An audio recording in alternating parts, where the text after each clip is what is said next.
Bine v-am găsit, dragii mei din Zodia Săgetător, oriunde v-ați afla. Bine ați venit tuturor pe canalul meu Tarot Flor de Loto. Numele meu este Nina și sunt gazda dumneavoastră la fiecare lectură care se publică aici pe canal. Înainte de a începe această lectură generală pentru luna lui octombrie, trebuie să vă mulțumesc din suflet tuturor celor care prin mesajele voastre, prin comentariile voastre, prin like-urile voastre și prin simpla voastră prezență la fiecare lectură pe care eu o public, îmi transmiteți acea energie pozitivă și mă face să merg înainte cu dezvoltarea acestui canal în încercarea mea de a mări cât mai mult această comunitate a florilor de lotus și de a ne bucura împreună de informațiile pe care cărțile, atât de oracol cât și de tarot, ni le oferă. Așa că, dragilor, mii de mulțumiri, să aveți parte de tot binele din lume și, bineînțeles, vă transmit cu multă căldură toată energia mea pozitivă pentru ca fiecare dintre voi să-și găsească liniștea, să-și găsească răspunsul la întrebările care vă frământă. Așa că, dragilor, dacă aveți Soare, Lună, Venus sau ascendentul în Zodia Săgetător, atunci această lectură este de asemenea și pentru voi. Desigur, nu trebuie să uitați un lucru important și anume faptul că voi, la voi stă puterea, voi vă construiți viitorul, voi vă luați deciziile pentru că sunteți stăpânii propriei voastre vieți, așa că luați decât acele informații care rezonează cu voi, iar restul lăsați-le să zboare în univers, pentru că sigur sunt pentru alte persoane care au nevoie de ele și care au legătură cu zodia voastră, da? Cu Zodia Săgetător. Desigur, puteți completa această lectură cu vizionarea celorlalte zodii care pot reprezenta pentru voi, poate ascendentul, Luna, Venus sau oricare altă planetă importantă din cartea voastră natală. Și așa, dragilor, cum v-am obișnuit, vom scoate, cei care mă urmăresc de ceva vreme știu lucrul acesta, vom scoate câte o carte pentru fiecare săptămână întreagă, da, formată din 7 zile a lunii lui octombrie. Și avem prima săptămână, a doua,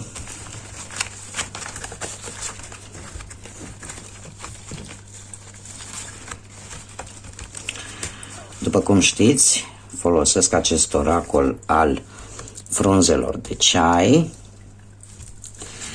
și cum sunt foarte, foarte multe cărți aici, sunt 200 de cărți, nu am încotro decât să fac extragerile în acest fel. Bun, dragilor, haideți să vedem prima săptămână. O strângere de mână, o întâlnire cu cineva străin poate fi importantă. Cu cineva de la distanță, aș spune. Ori vei avea pur și simplu, te vei întâlni cu cineva pe care nu-l cunoști, dar care va avea o importanță pentru tine. Sau, posibil, nu știu, la nivel profesional, să faci o înțelegere cu cineva care este posibil de peste hotare. Cineva care locuiește departe sau foarte departe de tine. A doua săptămână vine de asemenea cu mâna. O să ai nevoie probabil de o mână de ajutor sau de o ghidare. Cineva special. Dragilor, faptul că se repetă mâinile deja, da? Îmi vorbește foarte, foarte mult posibil de un schimb de energie. Voi și încă cineva.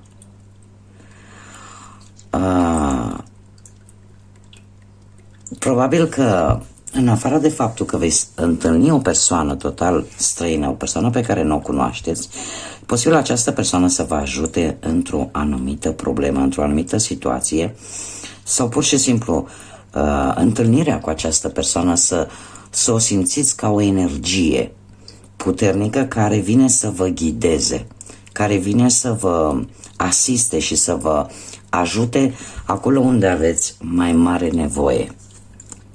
Și aici avem Torța în a treia săptămână, o dezvoltare spirituală, exact ce vă spuneam, o iluminare și o înțelegere mult mai profundă a anumitor lucruri sau situații.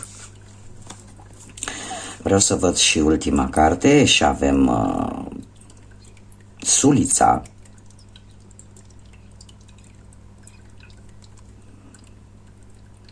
O durere de inimă, o suferință se termină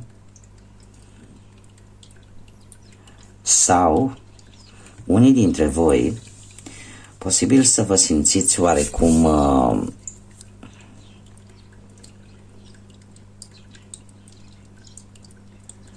să suferiți după ceva ce deja nu mai aveți. Și atunci apare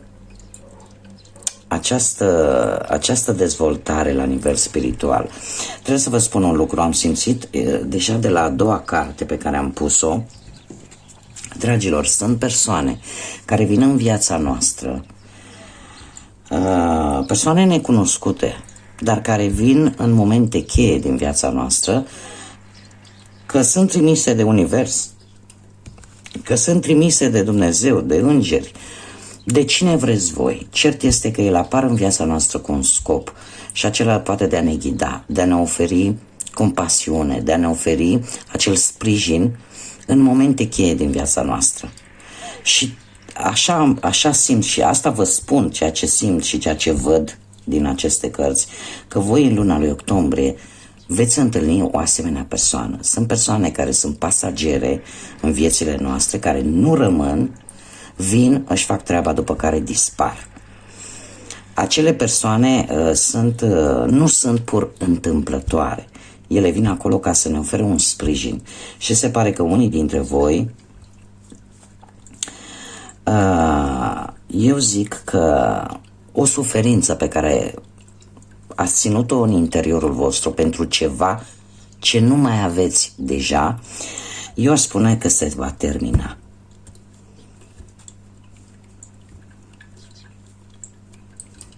Simt că veți reuși să vindecați cumva ceva ce v-a rănit și cu ajutorul acestei persoane pe care nu o cunoașteți. Haideți să vedem ce ne spune și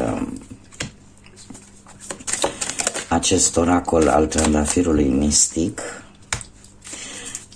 Și avem o fată cu un șarpe, a nu fi suficient, separare, sunt foarte multe, mai încercăm, încă două, te rog.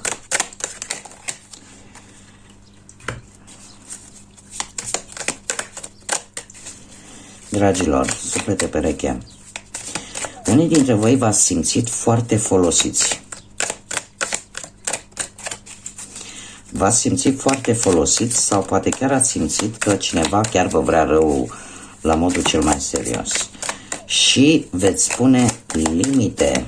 Încă o carte, te rog. Veți pune limite. Aveți tot ceea ce este necesar. Au ieșit 3, le lăsăm așa, chiar dacă sunt mai multe. Dragilor, există cineva în viața voastră, a existat cel puțin cineva care cumva a încercat să vă folosească, a încercat să vă farmece chiar, dar voi ați pus o limită și a zis până aici, de aici încolo nu mai accept nimic. De ce? Pentru că e posibil să fie avut foarte multe frustrări, poate această persoană. Cert este că s-a ajuns cumva probabil la o separare. Și eu trebuie să vă spun un lucru. Că vă duce lipsa. Se gândește la voi, chiar și după această separare.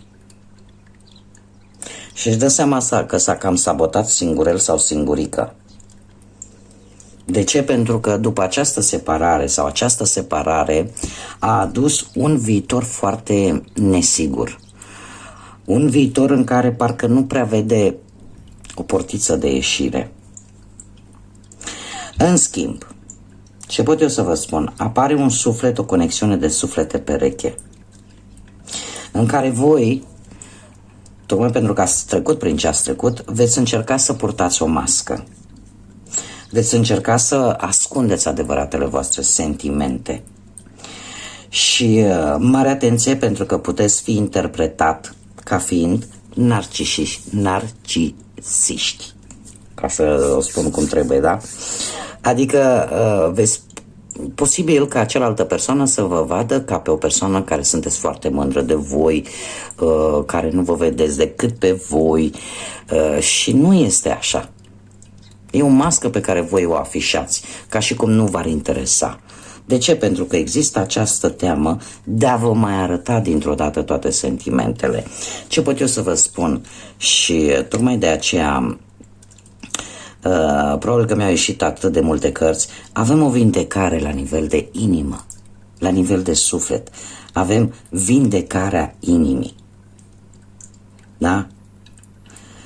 Poate o vindecare care poate să țină de, nu știu, de anumite lucruri toxice pe care le-ați avut în viața voastră. Da?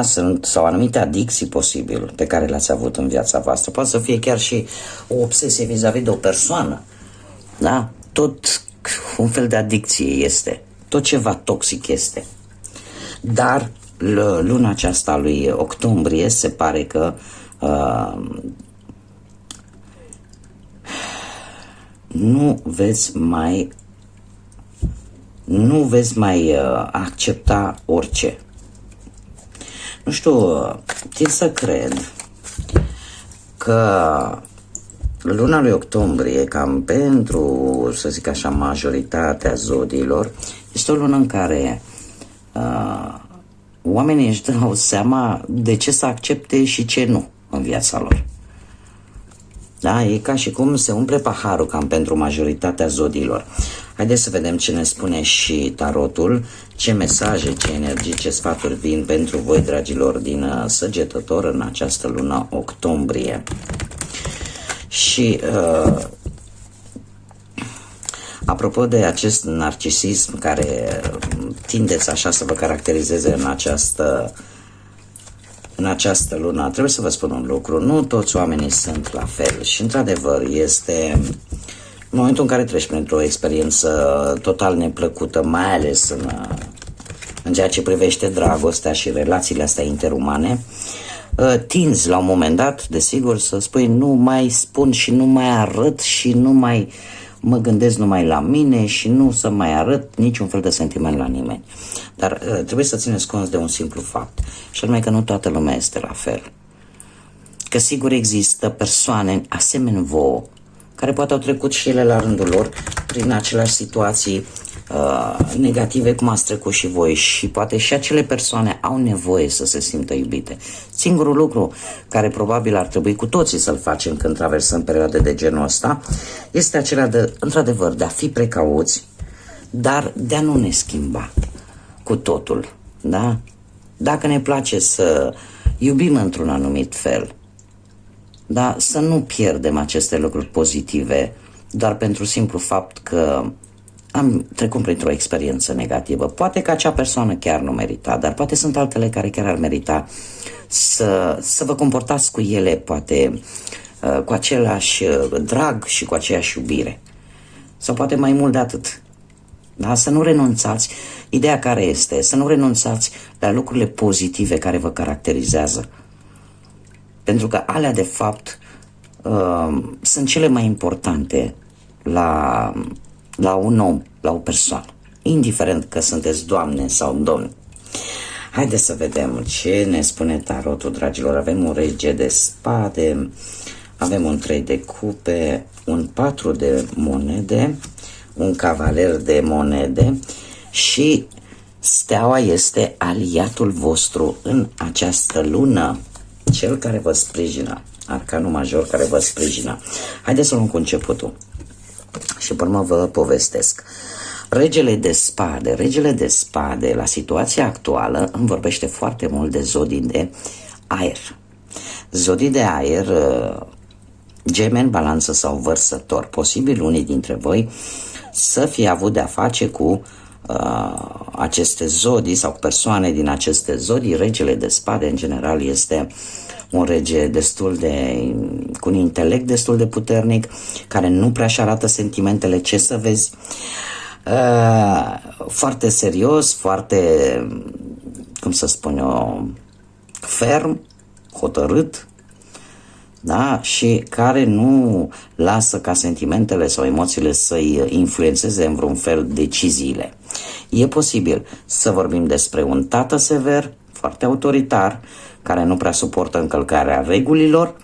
Dacă nu vorbim de acest lucru, poate să fie, nu știu, vreun socru, vreun bunic, în general cam pe parte paternă, da? Voi puteți adapta și să spunem că ar putea fi și o femeie, dar eu vă spun ce simbolizează cartea și voi adaptați în funcție de situația fiecăruia.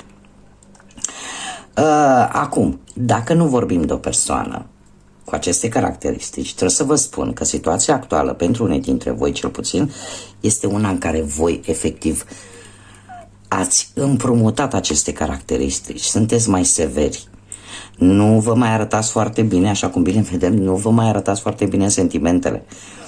Da, sunteți așa, ați pus o mască de, chiar dacă sunt de multe ori cei de lângă voi parcă nu vă suportă, da, ați devenit așa poate un pic mai reci, da, și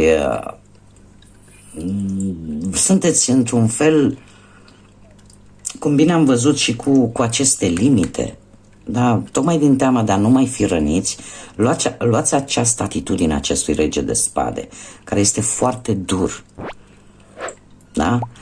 Nu știu, poate că la locul de muncă e cineva acolo care vă tot deranjează, care nu vă place cum se comportă cu voi, că e un coleg, că e un șef, sau poate e cineva care pur și simplu nu pune preț, domne, că tu ai probleme personale și nu se gândește oarecum la ce probleme ai tu și în felul ăsta să te înțeleagă. Da?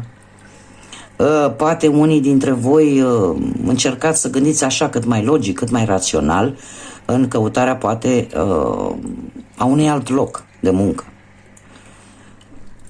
Cumva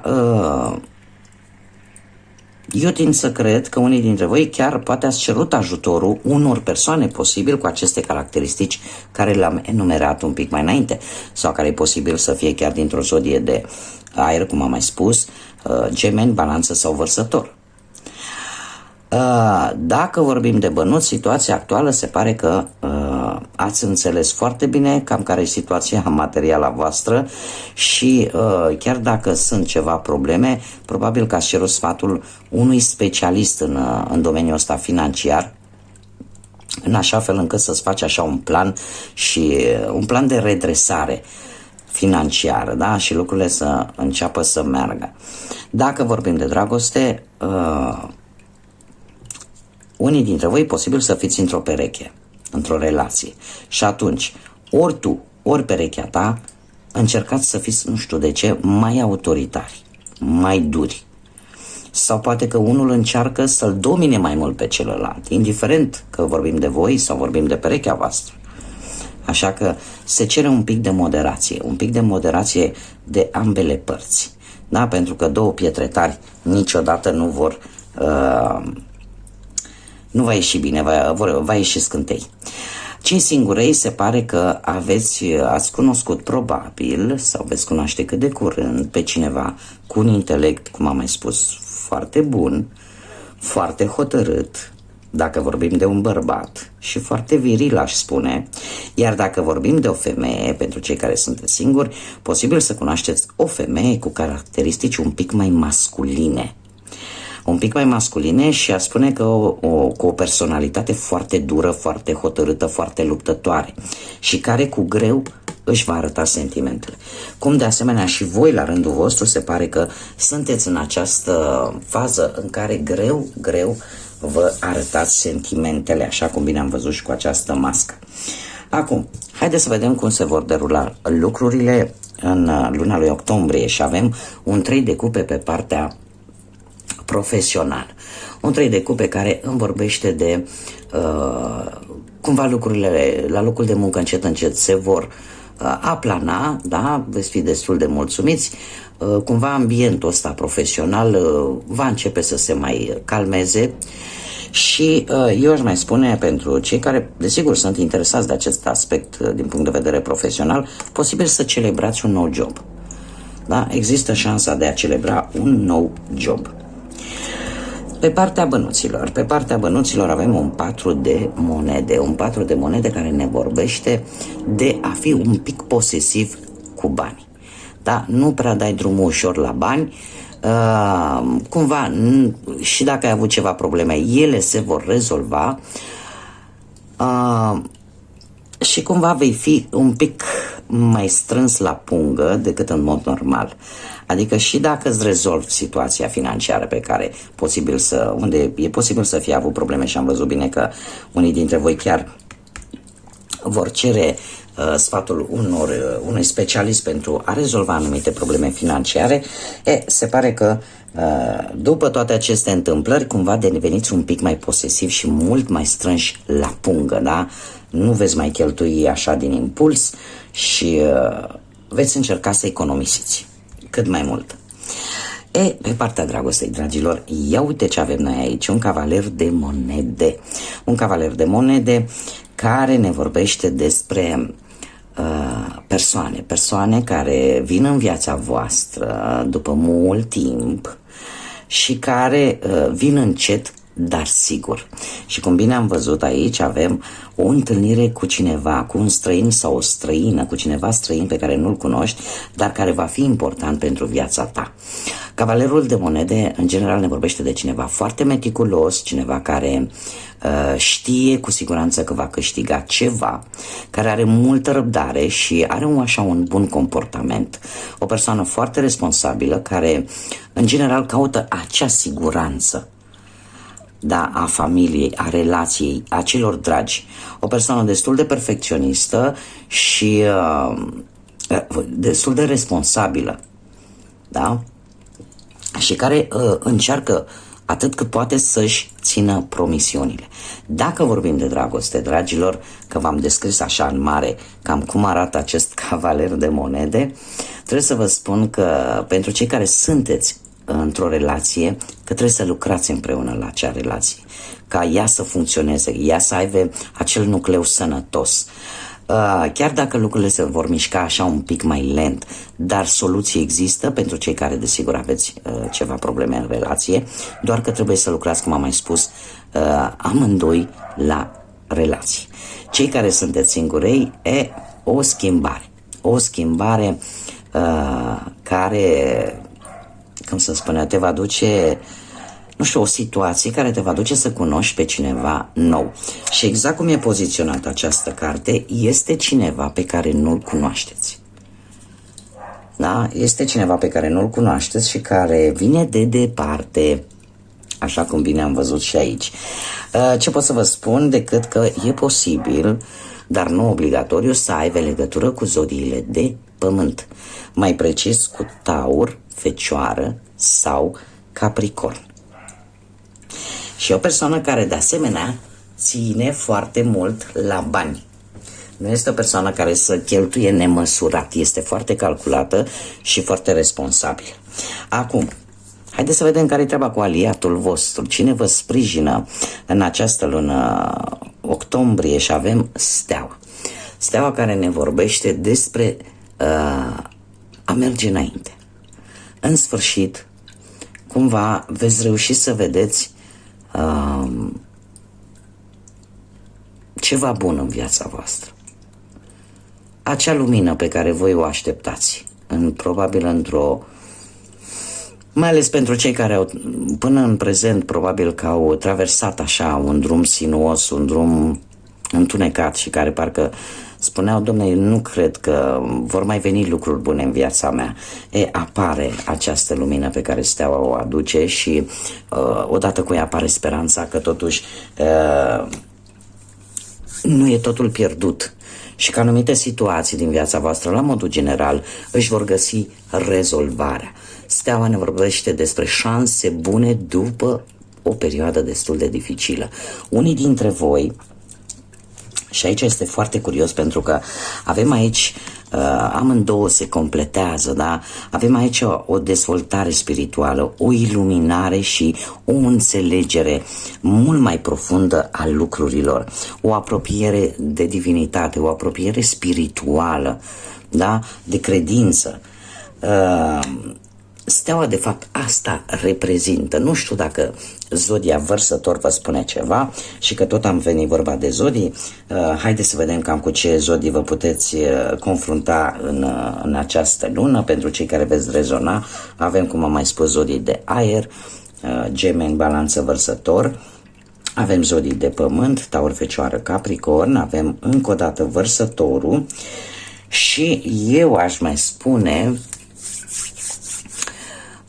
Rac sau Capricorn, care se repetă. Da? Haideți să vedem numere angelice. Ce numere angelice vin pentru dragii mei din Săgetător în această lună octombrie?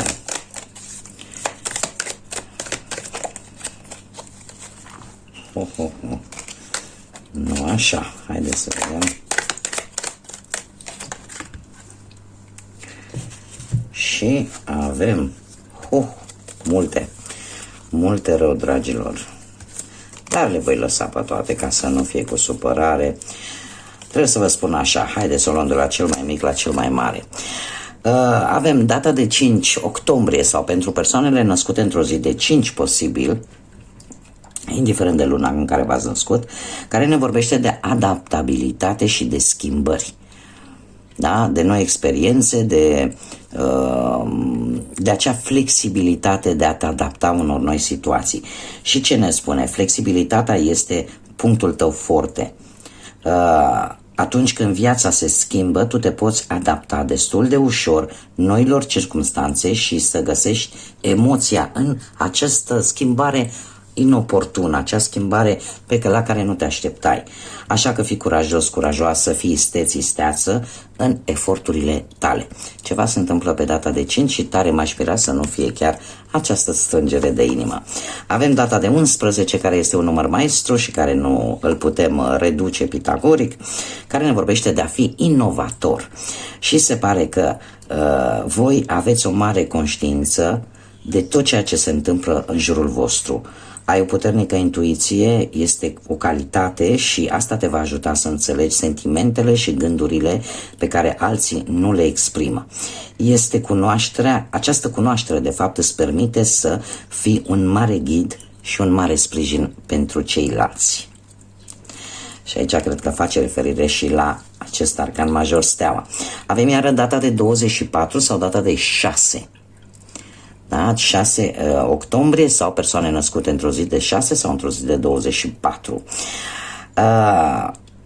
Ai o inimă de aur și ești foarte abilă pentru a menține relațiile echilibrate și stabile. Ești loial, mă scuzați, sunt asemănătoare, sunt în spaniolă, nu sunt în română. Ești loial vis-a-vis de cei dragi ție și poți fi de asemenea și foarte protector în același timp. Sunt generos, sunt generoasă.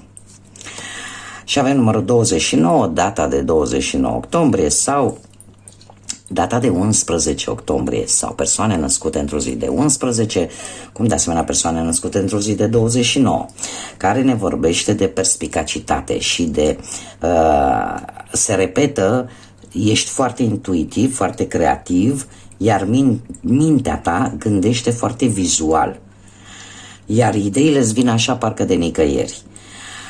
Ai un impuls foarte puternic pentru a cunoaște cam nucleul tuturor lucrurilor. Da, îți vei da seama, așa cum bine am văzut, cum să spun eu, îți vei da seama de multe lucruri. Vei avea acea iluminare și acea înțelegere față de anumite aspecte din viața ta.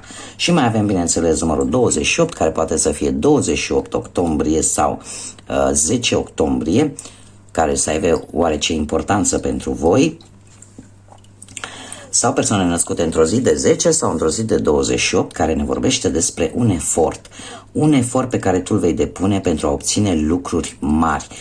Ți se va recunoaște acea valoare, mai ales în munca cu ceilalți, iar asta te va transforma într-un lider capabil și înțelegător, care poate uni persoanele și să le facă să lucreze în echipă până când obțin acel obiectiv care și pe tine te interesează. Asta eu spune mai mult că eu cred că e vorba de cei care e posibil să obțină, nu știu, vreo avansare, da? Și să aibă oameni în grija lor. Dar nu neapărat. Cert este că sunt date importante, date care au ceva de văzut cu tot ce am discutat până acum. Haideți să vedem inițiale de nume, prenume, porecle sau pseudonim de persoane cu care voi veți interacționa în această lună sau care vor avea oarece importanță pentru voi. Și avem avem litera H, litera K de la kilogram. Haideți să vedem și alte litere. Litera C, litera U, haideți să mai vedem, litera C se repetă încă o dată, deci hotărât aici avem pe cineva care are pe cineva sau va cunoaște poate pe cineva cu litera C, litera G, litera D și încă una, te rog.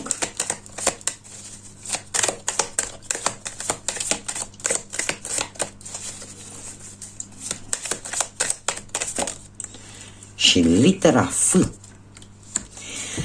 Bun, dragilor, acestea sunt inițiale de nume, prenume, poreclă sau pseudonim de persoane cu care voi veți avea oarece interacțiuni sau care vor avea importanță pentru voi în această perioadă.